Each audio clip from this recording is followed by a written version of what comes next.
Kremldən Bakıya hücum, arxivi açıb, onları ifşa edin. Kreml Azərbaycana qarşı informasiya hücumuna başlayıb. Hüquq mühafizə orqanlarımız isə yalnız açıq mətbuatda artıq dərc olunmuş ittiham edici materiallar dərc edir. Arxivləri açıb 5-ci kolonda kimin hakimiyyət statusunun yaxud müxalifətin arxasında gizləndiyini göstərməyin vaxtı çatmayıbmı? Axar az xəbər verir ki, bunu keçmiş Xarici İşlər Naziri, politoloq Tofiq Zülfüqarov deyib. Xüsusilə də xaricdən gələn bəzi vızıltıların sadəlövhlüyü məni təsirləndirir. Onlar Kremlçiləri və onların yerli əlaltılarını haqlı çıxarmaq üçün məni 5-ci kolon adlandırmaqdan başqa çarə tapmırlar. İkiyüzlü anonslarda məntiqi boşluq yaranır. Kremli günahlandıran 5-ci kolon, Kremlin siyasətini gizlədən isə demokratdır. Düşünürəm ki, arxivlərin bir hissəsini açmağın və hər kəsi layiq olduğu adlarla çağırmağın vaxtıdır, politoloq bildirib. Mehdiyevi göylərə qaldıran məqalə yenidən gündəmdə. 6 il bundan öncə Ayna qəzetində dərc edilən Kəbəsi Azərbaycan qibləsi Ulu Öndər ucalığı başlığı ilə yayılan məqalə yenidən gündəmə gəlib. Kult az xəbər verir ki, məqalədə Ramiz Mehdiyevin şəninə mədhiyyələr yağdırılır, həmin vaxt AMIA-nın rəhbəri olan akademik tarixi şəxsiyyətlərlə müqayisə edilir.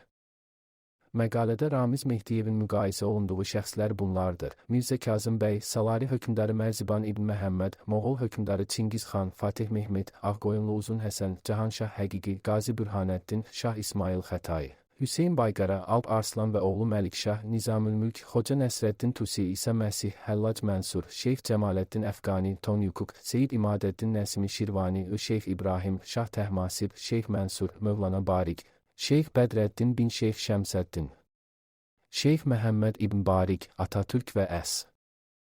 Bu məqalə dərc edilərkən Ramiz Mehdiyev artıq Rusiya nümayəndələrini AMIA-da qəbul etməyə başlamışdı və bu da dövlətin müəyyən strukturlarında narazılıqla müşayiət edilirdi. Hətta buna etiraz edənlərin sayı da çoxalmışdı və hakim komandanın bu narazılığı media səhifələrinə də sıçrayırdı. Məsələn, Ramiz Mehdiyev 23 oktyabr 2019-cu ildə PA rəhbəri vəzifəsindən azad edilir.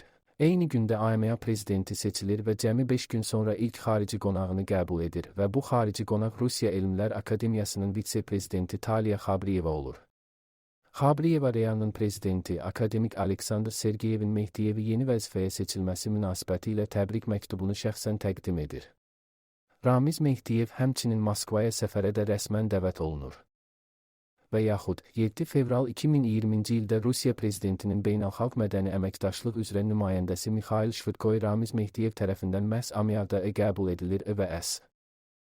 Ramiz Mehdiyevin AMIA prezidenti vəzifəsinə adlamasından dərhal sonra Rusiya ilə əlaqələri ən yüksək səviyyədə saxladığı və bunu nümayiş etdirdiyi göz önündədir.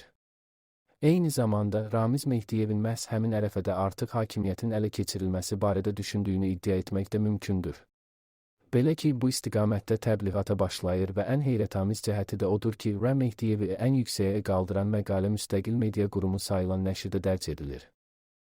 1. Hökumət yönlü media qurumları bu məqalənin dərcindən imtina etmişdimi?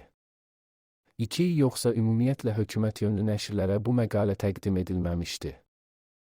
Əgər hökumət yönlü nəşrlər imtina etmişdisə, onda bu məqalənin israrla dərc etdirilməsi maraqlıdır. Ramiz Mehdiyev haqda bu obraz niyə yaradılırdı?